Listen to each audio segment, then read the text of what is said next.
Que a graça e a paz do nosso Senhor Jesus Cristo esteja sobre a sua vida e também sobre a vida da sua família. É com muita alegria que estamos aqui mais uma vez para levar uma palavra de Deus ao seu coração. Nós temos trabalhado aí nestes últimos finais de semana sobre o tema onde tem a frase vós sois. A primeira foi vós sois o sal da terra.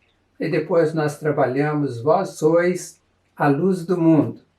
E a mensagem de hoje nós vamos trabalhar o tema vós sois lavoura de Deus. Pensando em lavoura, me lembro de quando eu era criança e morava em um sítio e às vezes meu pai ia para a cidade e ele me chamava para ir junto com ele. Então nós andávamos por uma estrada até longa e nessa estrada nós passávamos na cabeceira de vários sítios e ali haviam várias lavouras, como lavouras de café, de milho, arroz, feijão e muitas lavouras elas estavam bem cuidadas, eram lindas de ver. Mas havia também aquelas lavouras mal cuidadas, onde estavam todas cheias de matos, Então meu pai olhava aquelas que estavam tão bem cuidadas, daí meu pai, sendo uma pessoa que sempre cuidou bem das lavouras, ele elogiava aquelas terras bem cuidadas. Mas quando então a gente passava diante de uma lavoura mal cuidada, onde havia muitas ervas daninhas, então meu pai ele ficava assim bravo com aquilo, com a atitude da pessoa que cuidava daquela roça, porque ele dizia, puxa, essa pessoa deixou essa roça completamente abandonada. Veja, filhos, quantos matos, quantas ervas daninhas, quantos carrapichos, picãos. Se ele não limpar essa terra, essa roça não vai produzir nada. Esses pés de café vão ser sufocados pelo mato. Então, nós vimos dois tipos de terras, ou dois tipos de plantações, aquelas que estavam livres das ervas daninhas e aquelas que estavam sendo sufocadas por todos aqueles matos, aquelas ervas daninhas que estavam naquelas terras. E uma das coisas que era muito perceptível é que esta terra, que estava abandonada, esta roça, essa plantação abandonada no meio do mato, ela enfeiava aquelas terras que estavam bem cuidadas, ou então se destacava, tinha uma referência negativa em meio àquelas terras bem cuidadas. E eu, olhando então para essa história que lembrei, eu estou pensando que quando nós não cuidamos de nós mesmos, nós somos como aquela terra feia, aquela terra cheia de mato, cheia de pragas, de ervas daninhas, e nós nos tornamos uma referência negativa aos olhos das pessoas neste mundo. Eu quero, então, nesta mensagem, compartilhar com vocês uma história bíblica, e esta história bíblica vai dizer que nós somos lavoura de Deus. E nós precisamos, então, saber como as pessoas nos veem, já que somos lavoura de Deus.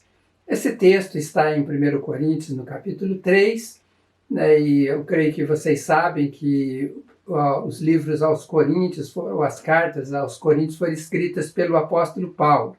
E o apóstolo Paulo, ele então dirige essa palavra à igreja de Corinto, e ele começa dizendo o seguinte, irmãos, não lhes pude falar como a espirituais, mas como a carnais, como a crianças em Cristo. Dei-lhes leite e não alimento sólido, pois vocês não estavam em condições de recebê-lo. De fato, vocês ainda não estão em condições, porque ainda são carnais, porque visto que há inveja e divisão entre vocês, não estão carnais e agindo como mundanos? Pois quando alguém diz, eu sou de Paulo, e outro, eu sou de Apolo, não estão sendo mundanos? Afinal de contas, quem é Paulo? Quem é Apolo? Apenas servos por meio dos quais vocês vieram a crer. conforme o ministério que o Senhor atribuiu a cada um. Eu plantei, Apolo regou, mas Deus é quem fazia crescer. De modo que nem o que planta, nem o que rega são alguma coisa, mas Deus que dá o crescimento.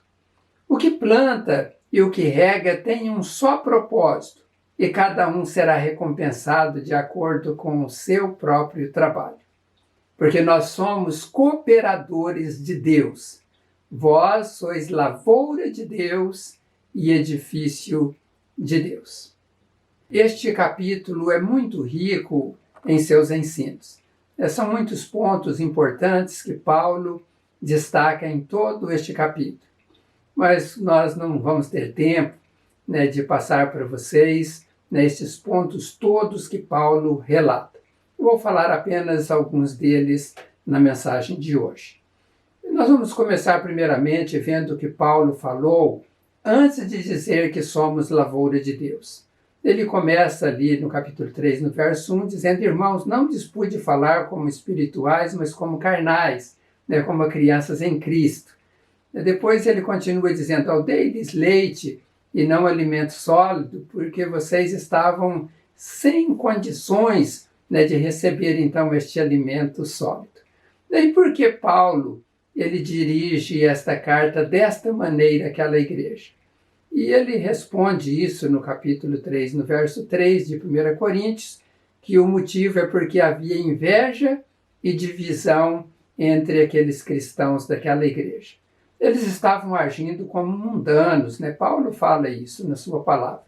Então, quando eles estão dizendo: olha, eu sou de Paulo, eu sou de Apolo, eles estavam agindo como pessoas que têm um partidarismo lá fora, se nós fôssemos pensar em uma política, onde as pessoas então brigam por causa dos candidatos. Eles estavam agindo desta maneira dentro da igreja de Deus.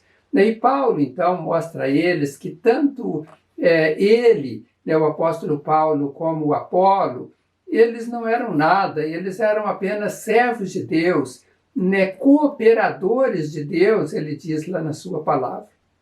E quando nós olhamos para a palavra original no grego, esta palavra cooperadores, nesse texto, esta palavra é sinergos. E qual que é o significado desta palavra sinergos?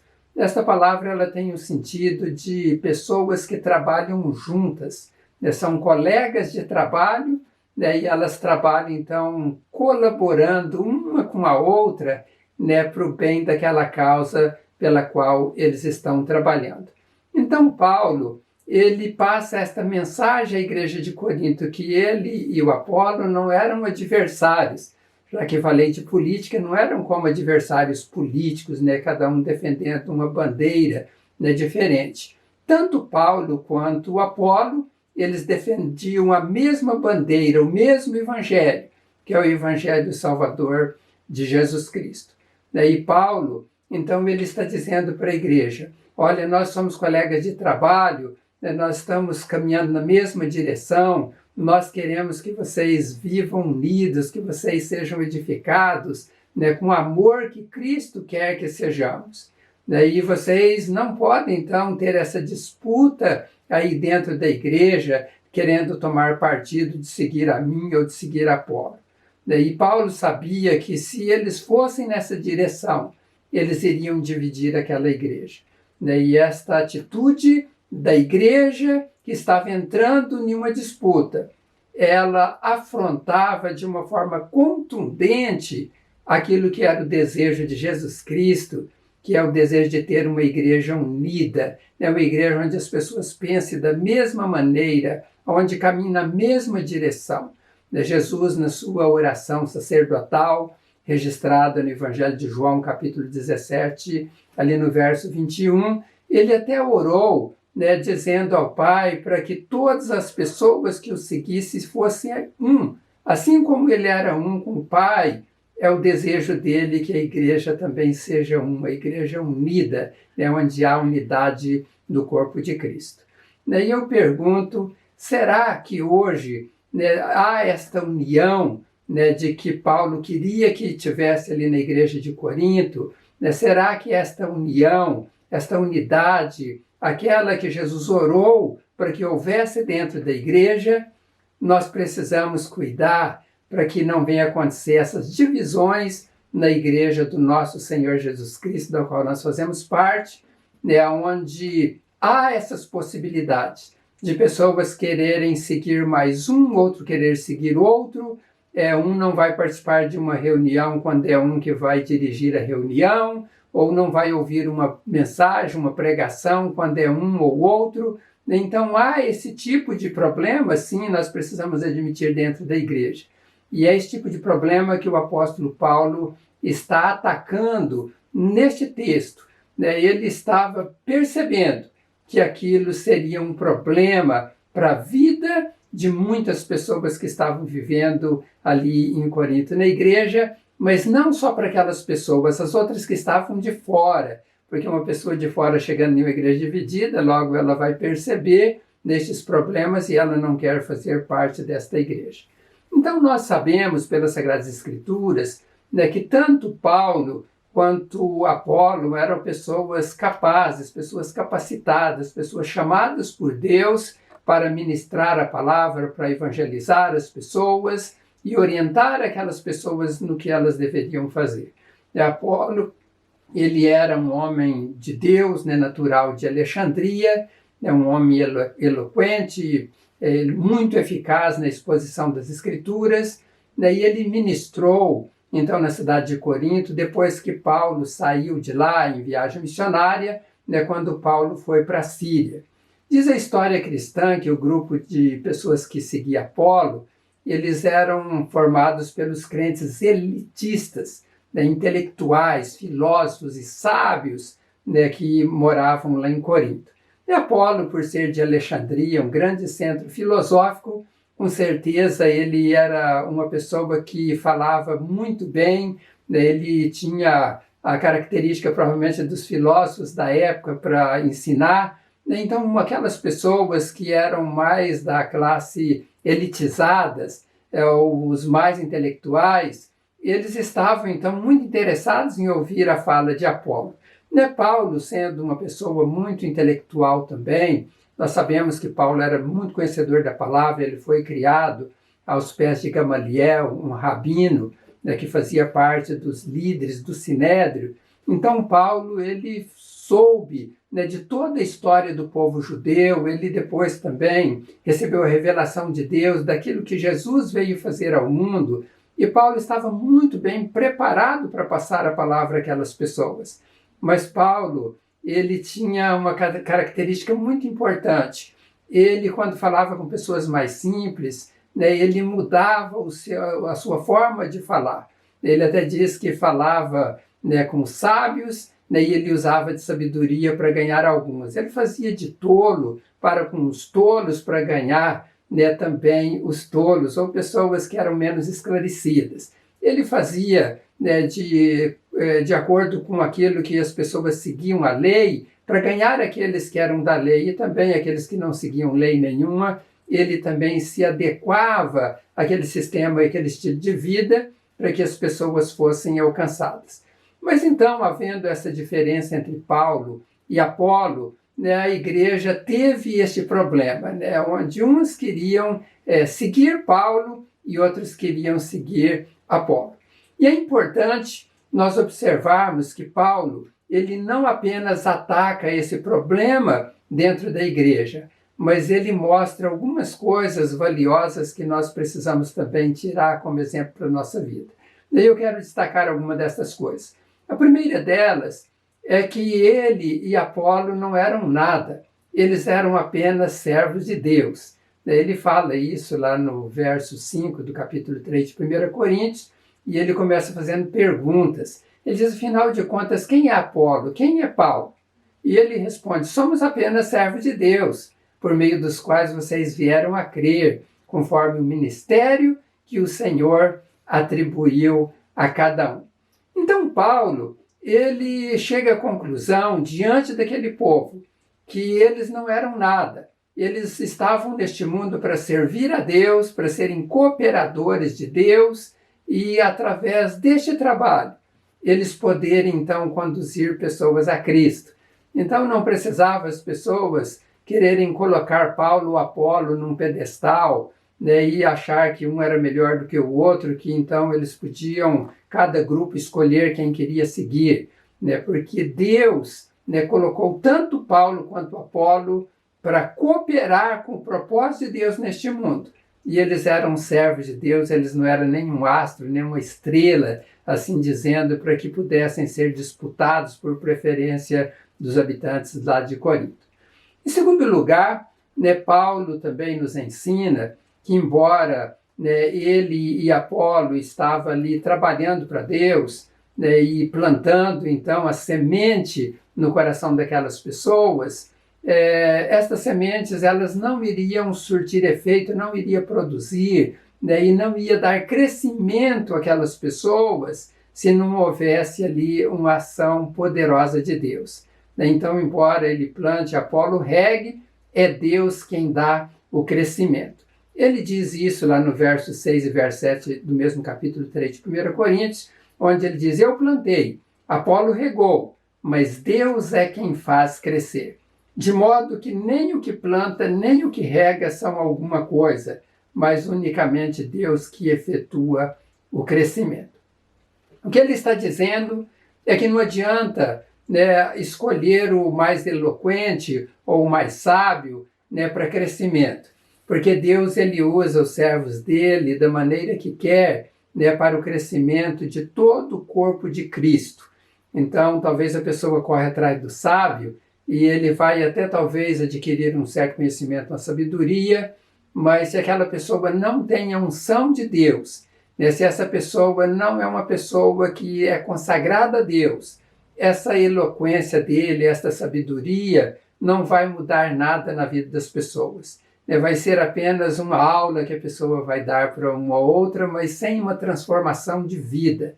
E Paulo ele estava sendo enfático nessa questão, porque se as pessoas então estavam disputando, aqueles que estavam ministrando a palavra, eles estavam então prezando mais as pessoas do que o Deus que coloca a palavra dentro do coração daqueles que ministram. E eu quero que você pense neste ensino do apóstolo Paulo, porque muitas vezes nós temos a tendência de olhar, né, a pessoa que vai falar, e nós pensamos, essa pessoa não vai acrescentar nada na minha vida e eu não vou ouvir ela. E você pode estar equivocado, eu posso estar equivocado se assim pensarmos, porque Deus ele usa, né, pessoas tão simples neste mundo, pessoas de repente que não têm nenhuma formação para que ele traga uma mensagem poderosa. Foi assim no início da igreja primitiva, quando Pedro fez aquela grande pregação e aproximadamente 3.000 pessoas se converteram dos maus caminhos porque elas foram tocadas por aquela palavra poderosa. Um pouco na frente, né, os homens da lei, do Sinédrio, estavam dizendo, olha, mas esses homens são indoutos, né, ou seja, eles não sabem nada, eles são leigos, né, e como que eles estão ensinando e as pessoas estão seguindo eles? Mas é porque havia ali o poder de Deus. Então é Deus que dá o crescimento, não é as pessoas apenas por conhecer, por ser eloquentes. Não é isso, é Deus que dá o crescimento. Saber ajuda. Nós precisamos saber, precisamos estudar para que a gente não venha ensinar heresias. Mas o conhecimento sem o poder de Deus não vai transformar vidas. Então nós vimos dois ensinos importantes, é que tanto Paulo quanto Apolo, eles dizem que não eram nada, que eram servos, né? Isso se aplica a nós também. E ele fala, em segundo lugar, que é Deus que dá o crescimento. Em terceiro e último lugar, ele diz que são os cristãos lavoura de Deus. Ele diz, vós sois lavoura de Deus. No grego, a palavra lavoura é dios. E esta palavra, ela é a junção de duas palavras, o sufixo e prefixo. O primeiro é o die. Esse die, ele significa terra. E o segundo é ergon. Esse ergon significa trabalhador. Então, juntando esses dois significados, essa palavra de ios, lá do grego, que é a palavra lavoura, significa trabalhador do campo. Um agricultor, pessoa que trabalha, então, com a lavoura. E nós vemos que ali o texto está dizendo que nós somos lavoura e não trabalhador. Então a pergunta é o que isso tem a ver com nós, né? Esse entendimento na palavra grega.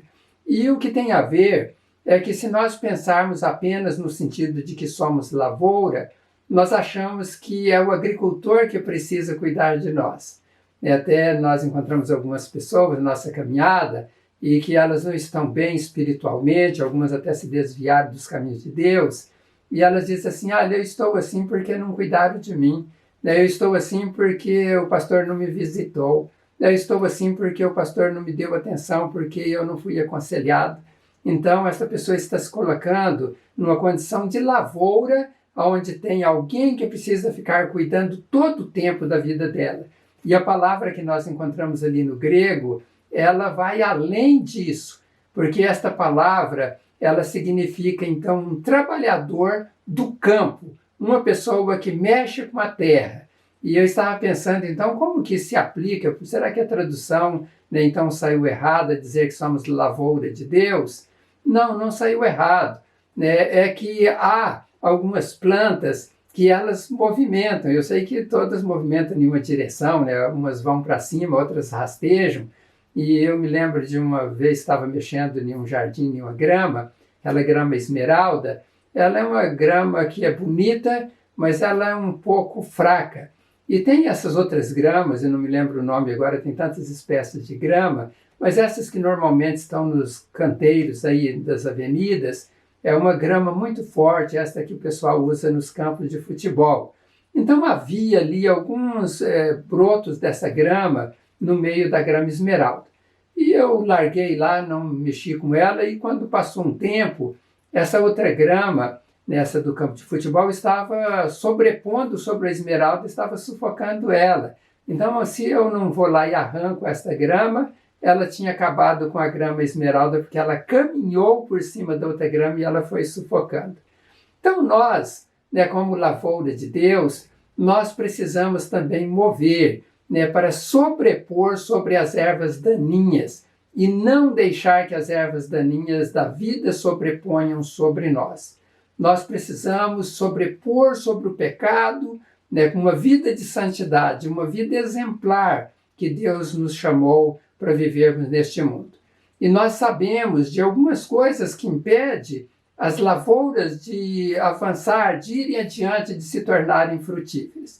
Eu não vou aqui seguir uma ordem de importância, mas eu quero destacar algumas coisas que impedem as lavouras de produzir. E uma delas é a falta de água. Se não tiver água, vai morrer, não vai conseguir ir para frente. E a água é representada nas Sagradas Escrituras como Espírito Santo. Então eu quero dizer que se você se tornou um cristão, e você está seguindo a Deus e você não é alimentado pelo Espírito Santo de Deus, então você vai morrer, você vai ser uma lavoura improdutiva, você vai permitir com que outras ervas daninhas, que normalmente são mais fortes, quando nós pensamos aí em uma plantação, estas ervas ela vai invadir o seu coração e ela vai te sufocar. E uma outra coisa que impede uma lavoura de ir para frente é a falta do sol. Se não tiver sol, não vai produzir. É preciso do sol para que a planta fique viçosa, para que ela produza. Uma outra coisa é uma terra dura, uma terra com pedras. E eu me refiro a isso porque há alguns corações tão duros quanto pedras. Eles não deixam com que a semente da palavra de Deus brote no coração para que se torne produtivo. Então, uma lavoura que está definhada em meio a pedregulhos ou pedregais. Daí eu quero ainda falar de mais 2 empecilhos que tem para uma lavoura ir para frente. São as ervas daninhas, já falei sobre isso, e também as pragas. As pragas, elas invadem as hortas, as plantações e acabam com tudo. Então, nós não podemos deixar que estas ervas daninhas, que essas pedras duras, a falta de sol, a falta de água, impeça de que nós tornemos uma terra produtiva e a lavoura de Deus, como o apóstolo Paulo diz que somos. E eu quero terminar fazendo uma pergunta. Eu quero que você reflita sobre esta palavra. E a pergunta que eu quero fazer para você: tem alguma coisa impedindo você, né, de produzir para Deus, já que você é lavoura de Deus, né, se você percebe que há alguma coisa que está fazendo com que você torne improdutivo, né, você precisa tirar essas pedras, você precisa tirar estas ervas daninhas e ser uma lavoura linda, onde as pessoas passam e olham e falam como que essa lavoura é linda, como ela está tão bem cuidada. E Deus é glorificado através de uma lavoura assim, e as pessoas são edificadas e são abençoadas. São as lavouras limpas, as lavouras regadas, as lavouras cuidadas que produzem os frutos e os cereais para toda a humanidade. Que sejamos uma lavoura desta forma. Eu quero orar para que Deus nos ajude a ser assim. Eu te agradeço, meu Deus, pela tua palavra que acabamos de transmitir a estas pessoas que nos ouviram. E eu peço a Deus que o Senhor ajude a cada uma delas a ser esta lavoura produtiva, essa lavoura abençoada pelo Senhor. Porque eu sei, ó Deus, que o Senhor faz chover sobre esta lavoura. Ó Deus, o Senhor envia todos os nutrientes que esta lavoura precisa para florescer e para produzir bons frutos. E que nós possamos, ó Deus, então receber estes nutrientes no nosso coração através de uma palavra pura que nós encontramos nas Sagradas Escrituras. Abençoe, ó Deus, o teu povo, abençoe a minha vida, nos proteja, nos guie neste mundo, ilumine o caminho de cada um de nós. E que nós possamos, ó Deus, glorificar ao Senhor em toda a nossa maneira de viver. Eu peço que o Senhor assim abençoe, ó Pai, a todos nós, em o nome do Senhor Jesus. Amém. Que Deus abençoe grandemente a sua vida. Nós estamos, mais uma vez, encerrando aqui esta ministração, mas eu espero ver vocês em breve aqui para que nós possamos dar prosseguimento a esta mensagem. Ainda tem várias coisas importantes que nós queremos enumerar deste capítulo. Então, que Deus abençoe a sua vida. Compartilhe esta mensagem com seus amigos. Se você ainda não se inscreveu no canal Palavras de Vidas, se inscreva para que você receba as notificações das próximas mensagens. Então, até em breve, que Deus te abençoe. Um grande abraço.